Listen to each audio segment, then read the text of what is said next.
La polaire, en parapente, elle n'est pas calculée, donc elle n'est pas calculée, mais elle est mesurée.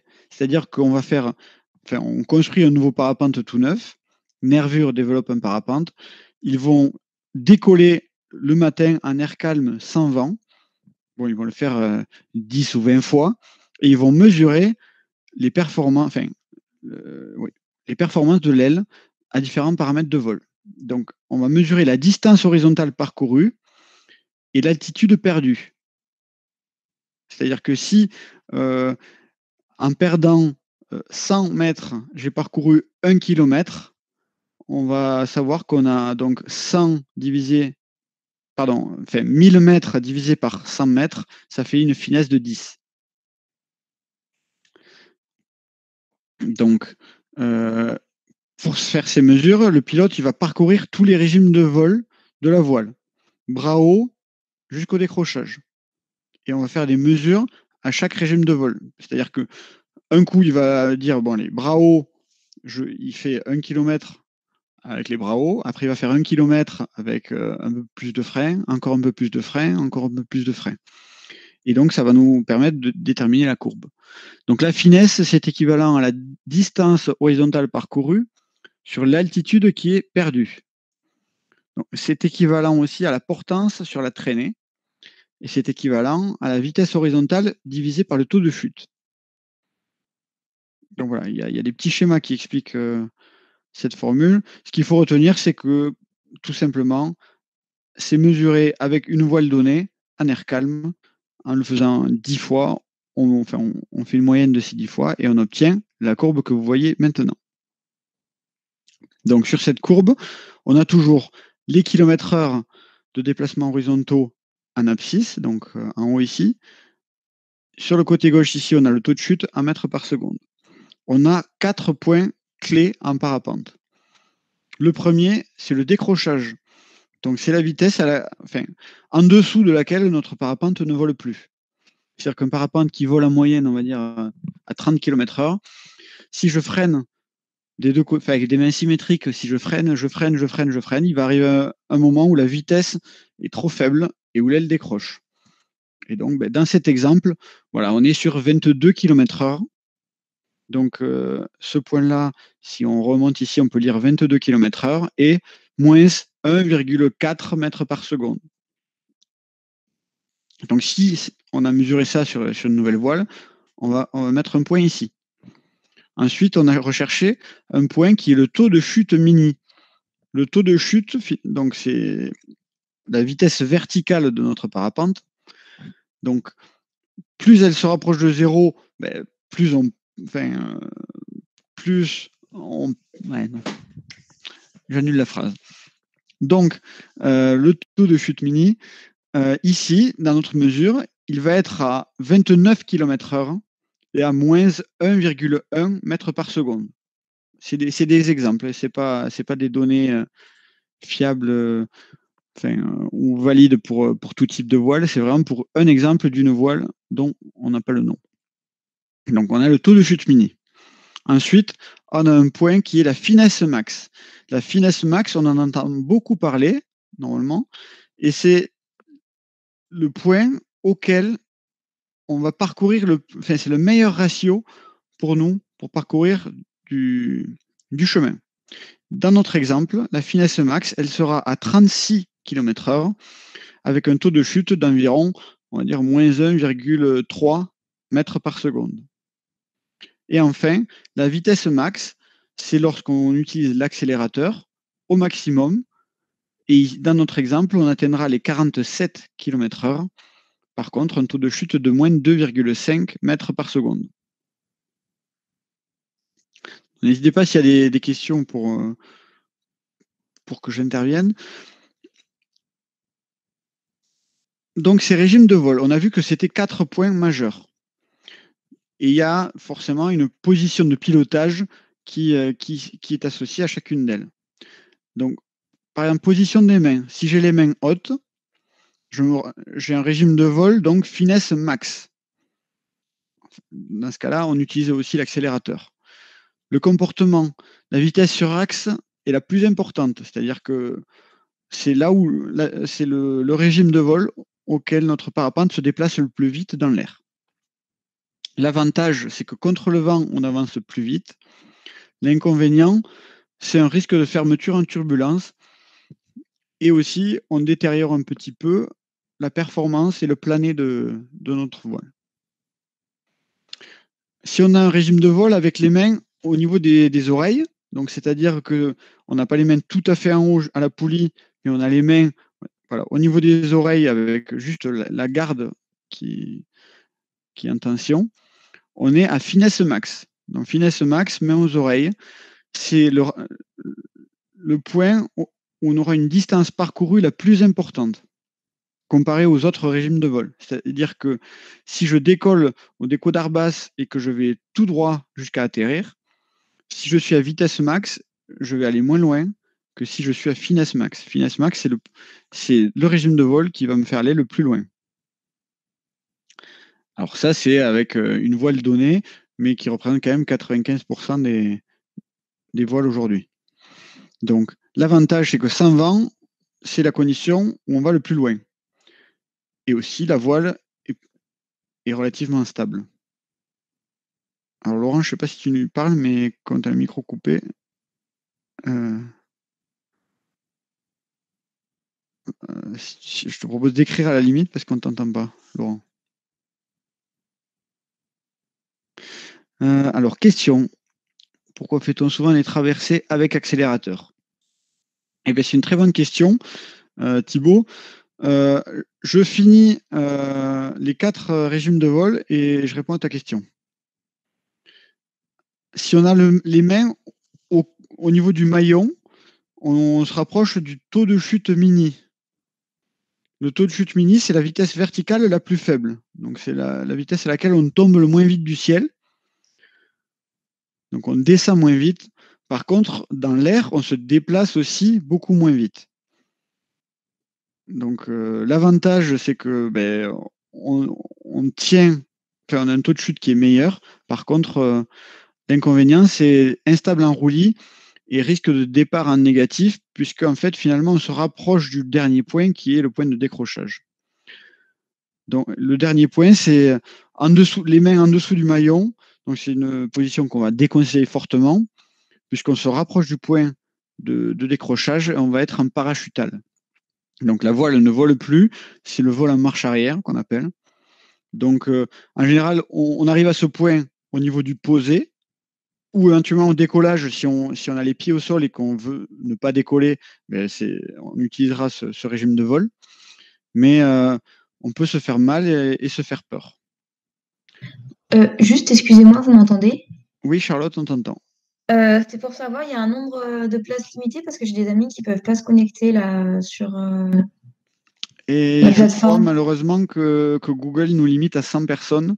Ah, c'est ça, d'accord. Et depuis tout à l'heure, on oscille entre 95 et 100. Et donc, il y a des Ok, fois des gens qui partent, des gens qui arrivent. Et je ne pensais pas qu'on allait avoir autant de succès. ok, ça marche. Bon, bah tant pis. Merci. Avec plaisir. Du coup, euh, pourquoi fait-on les traversées avec accélérateur? Alors, des traversées accélérateurs, pourquoi? Alors, les régimes de vol que je présente ici et les performances, elles sont faites en air calme et sans vent. Ça veut dire que si dans mon équation, je rajoute des turbulences et du vent, et c'est exactement ce qu'on va faire, on va expliquer pourquoi l'accélérateur peut avoir un intérêt. Donc, on y répondra, en fait, je viens de calculer que dans la suite, on répond exactement à cette question. Et pour Philippe, effectivement, pour les nouvelles voiles, on obtient une finesse max bras haut normalement. Et je confirme ce que tu dis. Bon, c'est un tableau que j'ai récupéré sur Internet qui date un petit peu. Mais on va dire que entre oreille et main haute, on est plus ou moins sur enfin, dans tous les cas, une aile qui n'est pas freinée. Donc, je valide ce que tu dis. Ok, donc Tony, c'est une bonne information. Donc pour Charlotte, ce sera intéressant. Donc la présentation sur la polaire est enregistrée. Et donc on verra avec Tony pour qu'elle soit rendue disponible à ceux qui n'ont pas pu participer. Donc, la polaire des vitesses en parapente. On va rentrer un petit peu dans le détail parce que jusqu'à maintenant, on a vu vraiment le grand théorique. Donc, vitesse verticale en mètres par seconde, vitesse horizontale en kilomètres/heure. Donc, on mesure le point de décrochage, un taux de chute mini, une finesse max et une vitesse max. Donc, toutes les voiles, quelle que soit la marque, le modèle, la taille, la couleur, elle aura ces 4 points caractéristiques. Ils auront des positions différentes sur ce schéma, mais voilà, moi j'ai fait un exemple et donc j'ai tracé la polaire. La polaire, donc finalement, c'est le trait rouge qui relie ces points. Donc ce sont les 4 points caractéristiques. Les finesses associées. Et en fait, la finesse, elle se trace donc sur une polaire. Elle se trace en partant du point d'origine, donc le point 0, et donc avec une règle. C'est une droite, c'est un trait droit, en passant par chaque point. Et donc, ça nous donne le plané que l'on aura. Donc, ce qu'on peut voir, c'est qu'à la vitesse de décrochage, ou juste avant, à la parachutale, on a une faible vitesse, un taux de chute qui est pas bon, et donc le plané va être mauvais. Si maintenant, je trace la finesse au taux de chute mini, donc je pars du point d'origine et je passe par le point du taux de chute mini, et donc j'obtiens cette droite-là. Maintenant, quand je trace la finesse max, donc en partant de l'origine et en passant par le point de finesse max, ce qu'on observe, c'est que malgré le fait que mon taux de chute soit meilleur au point de taux de chute mini, étant donné que ma vitesse de déplacement horizontale n'est pas rentable, finalement, c'est le point de finesse max qui nous donnera, vous l'aurez deviné, la finesse maximum. Donc, on peut le vérifier grâce à ce schéma. Enfin, je rajoute la droite de finesse, enfin de vitesse max. Enfin, c'est la finesse à la vitesse max. Donc, c'est la finesse que j'aurai si en air calme, je décolle, je mets le barreau à fond, les bras hauts, mais je suivrai cette trajectoire. Donc, voilà, selon les voiles, il y a plus ou moins d'écart entre ces différentes finesses. Et on va le voir. Donc, impact des différents paramètres, donc de l'aile, du PTV, donc du poids total volant, et du pilotage. Donc, un modèle, une voile. Ça, c'est ce qu'on a dit. Bon, j'ai dessiné à main levée pour une epsilon, donc pour une aile plutôt orientée débutant, on va dire. On va dire que la polaire, elle aura certainement une forme comme ceci. Une autre voile, j'ai mis une aile de compétition, par exemple, une Enzo 3, elle va avoir cette forme-là.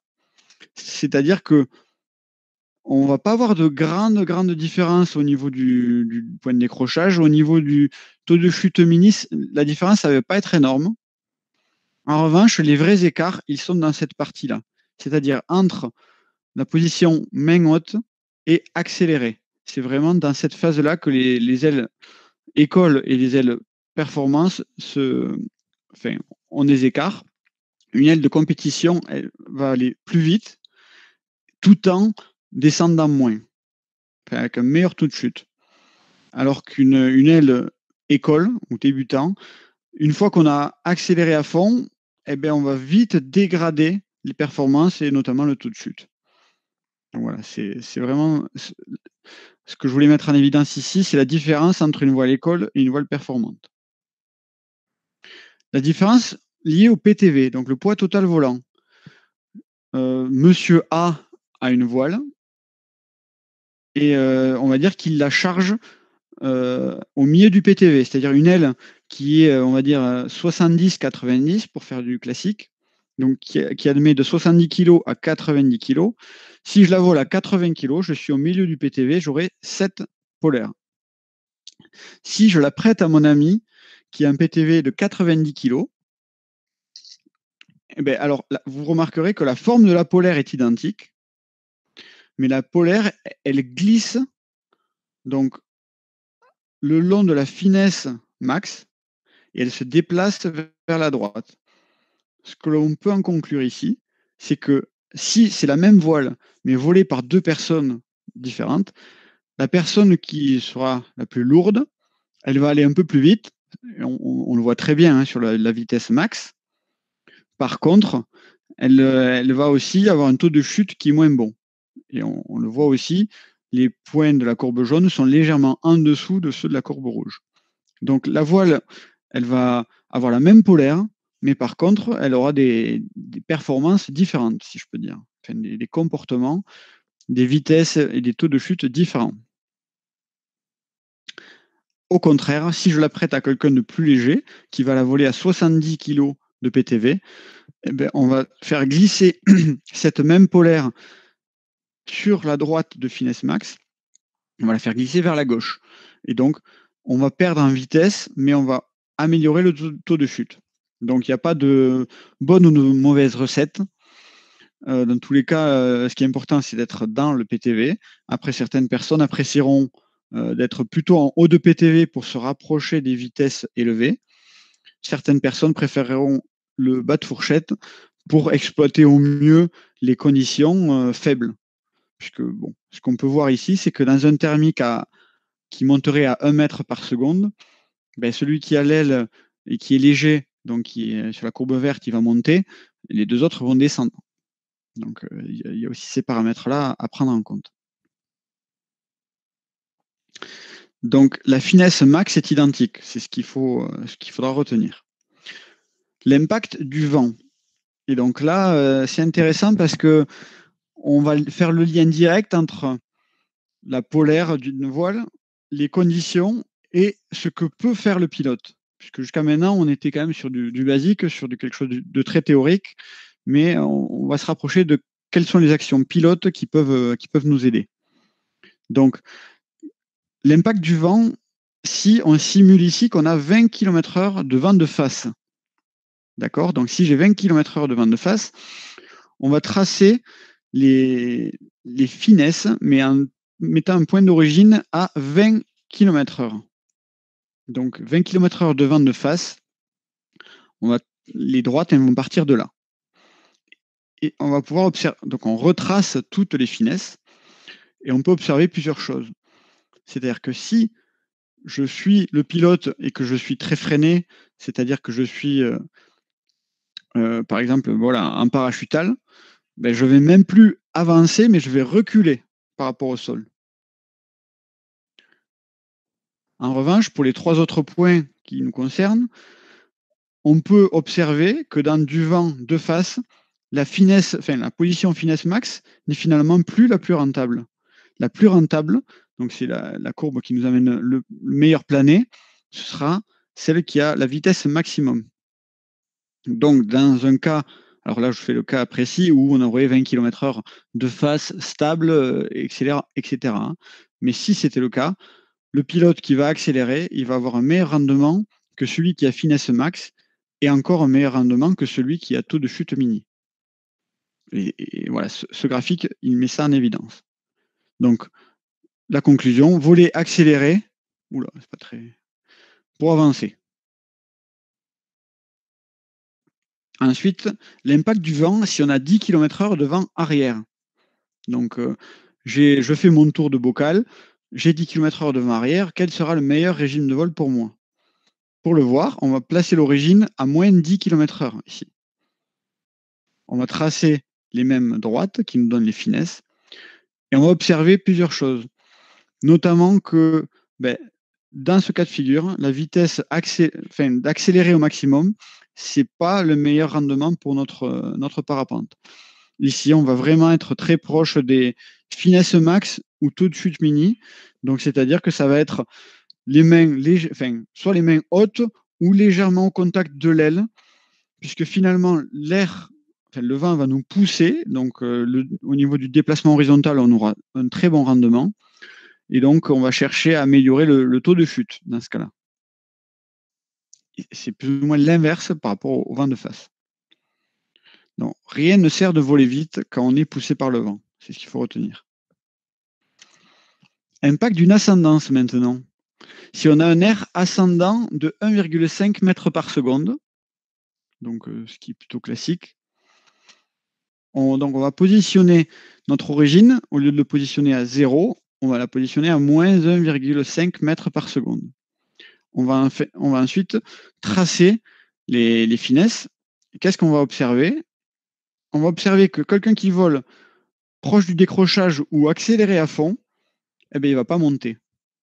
Il va avoir une trajectoire qui l'amène vers le sol. Alors que des personnes qui exploitent la masse d'air, qui vont avoir des mains, un niveau de freinage entre les mains hautes et le taux de chute mini, eh bien, ces personnes-là, elles vont profiter de l'ascendance et elles vont s'élever.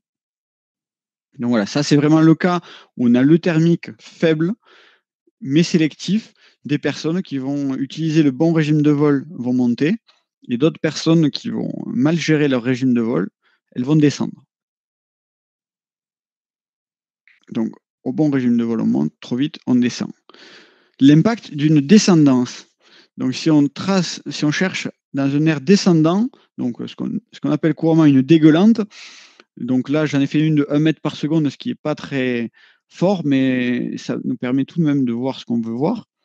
Donc dans une dégueulante de 1 mètre par seconde, on va placer l'origine là-haut, on va tracer les finesses, et on va s'apercevoir de nouveau que si on est accéléré ici, on aura le meilleur rendement pour notre parapente. Donc voler vite pour quitter une zone de dégueulante.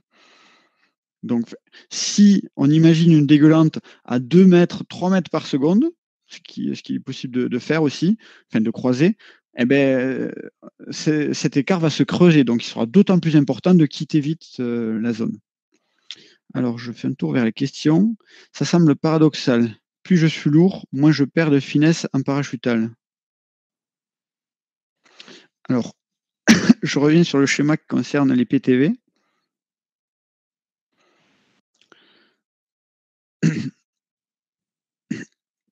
Alors, là, au niveau de la parachutale et du point de décrochage, on va pas parler de finesse parce que ça nous ferait penser à de la performance.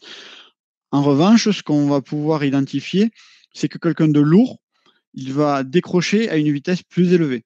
C'est-à-dire que si on regardait un GPS, monsieur 90 kg va décrocher à 25, quand monsieur 80 ou 70 kg, à 20, ils vont encore voler.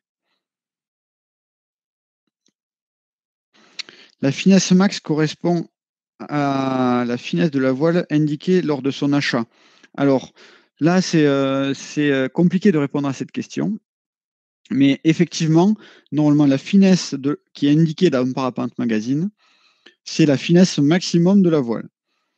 Après, pour avoir discuté avec pas mal de fabricants, si tu as une voile qui obtient ce qui est marqué dans Parapente Mag, tu as eu de la chance. Donc, effectivement, lors des essais de voile, ils font de nombreuses mesures, ils le répètent X fois, ils font une moyenne, et la finesse max, c'est effectivement la finesse de la voile indiquée lors de son achat, mais il ne faut pas trop se focaliser sur cette finesse. Effectivement, pour garder une marge de sécurité, on le prend avec des pincettes, on va dire. Il y a quelqu'un qui met un commentaire d'enlever 0,5 points de finesse. Je suis assez d'accord. Et sinon, pour répondre à ta question, c'est oui. Donc, les conclusions par rapport à tout ce qu'on vient de voir. Donc, connaître la polaire, c'est être en sécurité. Parce que voilà, on sait que à tel niveau de pilotage au niveau des freins, je suis au taux de chute mini. En dessous, je vais me rapprocher de la parachutale et au-delà, je vais être en décrochage. Donc ça, je vais insister là-dessus. On ne va jamais jouer près du point de décrochage. J'espère que parmi tous les schémas qu'on a vus, on a vu systématiquement que la zone à gauche du taux de chute mini, elle n'était jamais rentable. Donc si j'ai un conseil à vous donner, volez toujours plutôt vite que trop freiner. Donc plutôt main haute que les mains qui se rapprochent du maillon et à chercher les basses vitesses. Donc la sécurité.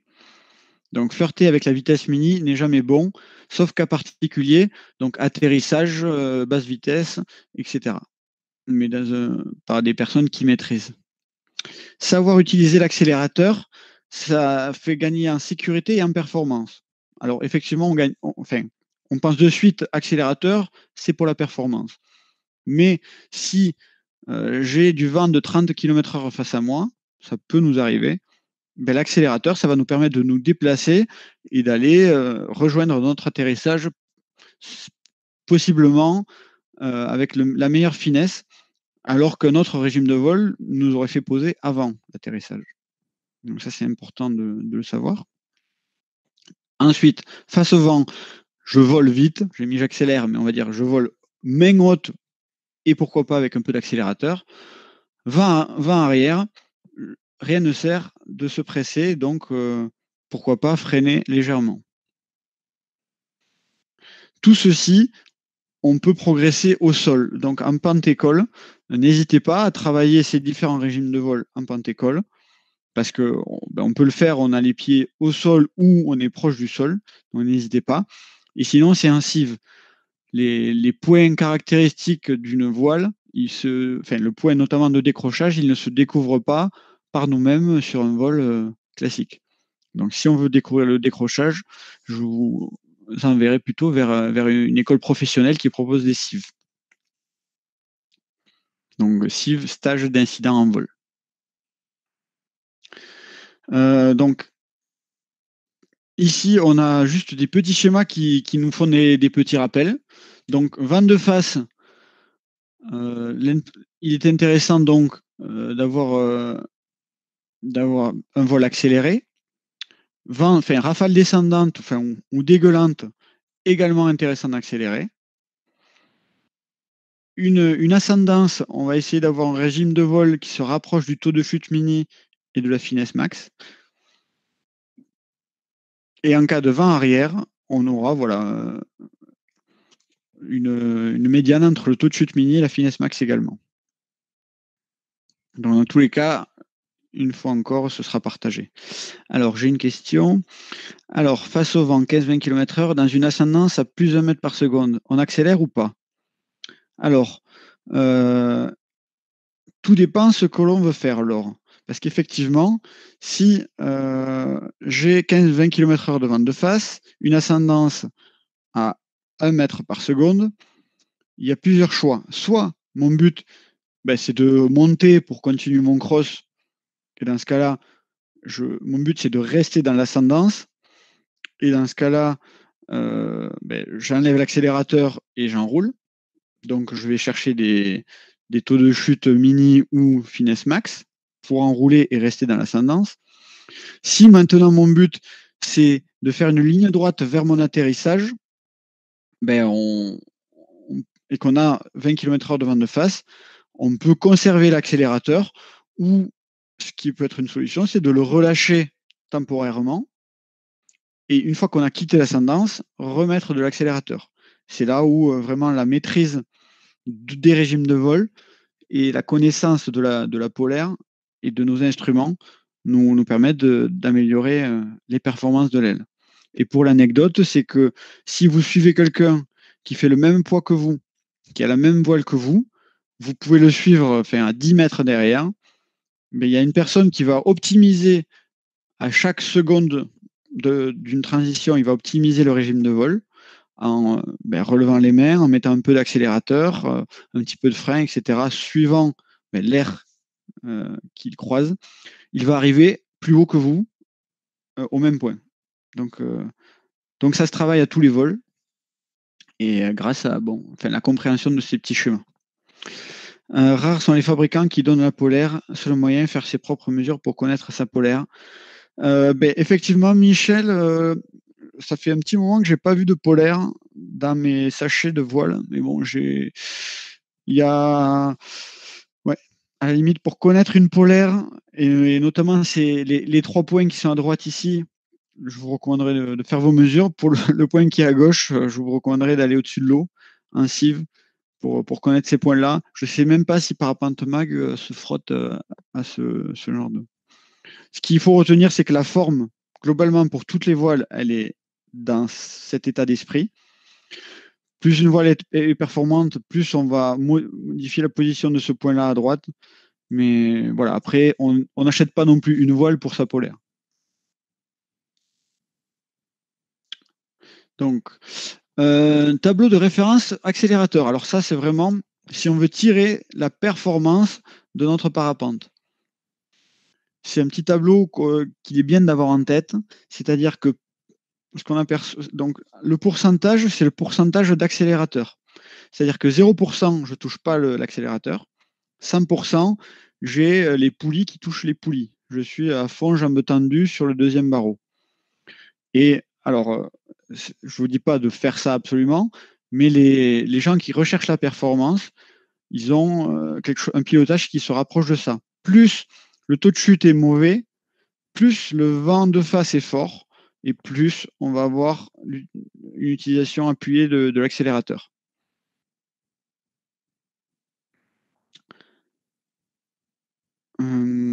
Ok, donc tout simplement, si j'ai 10 km/h de vent de face, mais que je suis à moins 1 mètre par seconde, il n'est pas indispensable d'accélérer.